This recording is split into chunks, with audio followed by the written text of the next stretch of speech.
ღომი. მე ვაკეთებ პატარა პორციას. მე მაქვს ერთი ჭიქა ღერღილი, 1 ლიტრი წყალი. სისქეს შევხედოთ, როგორი გამოვა 3 ან 4 სუფრის კოვზე ჯადის ფქვილი. ღერღილი კარგად გავრეცხე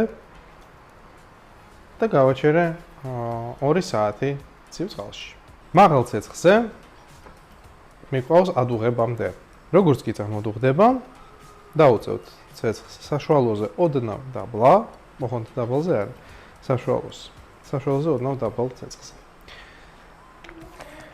ღომი გახდა თხელი მანის ფაფის კონსისტენციის,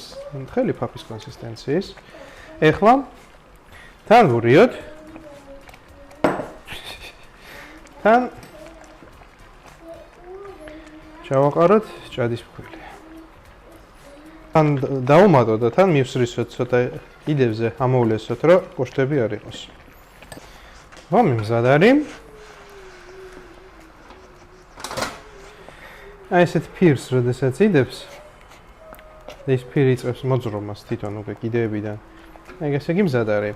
მეორე ნიშანი იმისა, რომ მზად არის, სუნი არ უნდა კონდეს უმი ფქვილის.